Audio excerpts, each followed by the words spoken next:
अस्सलाम वालेकुम। अच्छा, मैं जब यूनिवर्सिटी पढ़ रहा था तो नॉर्मली जो है फर्स्ट सेमेस्टर की फ़ीस लोग जो है ना वो पे करके फ़ॉरेन स्टडी के लिए जाते हैं कि बाकी जो सेकंड सेमेस्टर की या बाकी जो रिमेनिंग फ़ीस होती है वो वहाँ जाके वहाँ से मैनेज करके वहाँ पे ऑफ कर दी जाती है। तो वो कि मेरी यूनिवर्सिटी ज़रा एक फ़ासले पे थी, तो क्योंकि मैं मेन सिटी में रहता था और यूनिवर्सिटी से थोड़ा सा अवे थी, तो मुझे जो है ना वो फेयर जो किराया जो है वो मुझे बड़ा एक्सपेंसिव पड़ता था।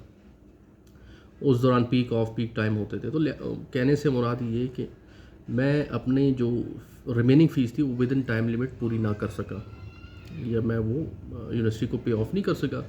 तो वहाँ पे डेब्ट कलेक्शन कोई कंपनीज़ होती हैं जो यूनिवर्सिटी के बिहाफ पे जो है ना आपसे फ़ीस के मामला जाकर और बाकी जो फ़ीस की जो रिमेनिंग अमाउंट है उसके मामला तय करती हैं, क्योंकि यूनिवर्सिटी डायरेक्ट इन्वॉल्व फिर खुद नहीं होती, वो फिर जो है इन कंपनीज़ को हायर कर लेती हैं कि जो ये बाकी मामला तय कर लें और जिस तरह बेहतर हो सके वो ये फ़ीस पे कर दी जाए।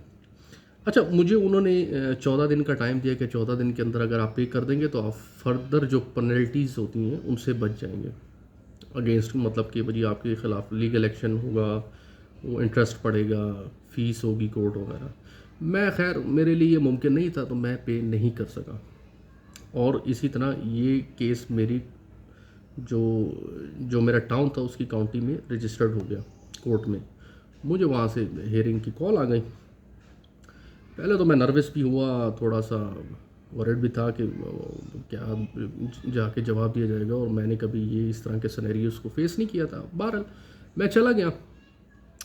अच्छा, जब मैं वहाँ पर अपनी काउंटी की कोर्ट में गया तो वहाँ पे जो जज साहब बैठे हुए थे वो बड़े जो है बड़े फ्रेंडली उन्होंने मुझे ग्रीट किया और मुझे बड़ा फ्रेंडली उन्होंने वेलकम किया और मुझसे बड़े अच्छे तरीके से उन्होंने बात करके मेरे मामलात सारे पूछे। अव्वल तो उन्होंने कहा कि जी स्टूडेंट इन अ कोर्ट, तो उन्होंने मुझसे पूछा कि फ़ीस की अदायगी क्यों नहीं। मैंने उनको बताया और उन्होंने पूछा कि कब तक पे हो जाएगी। मैंने उनसे टाइम मांगा कि इतने दिन तक हो जाएगी, और मैंने वो fees with in time limit पूरी भी कर दी।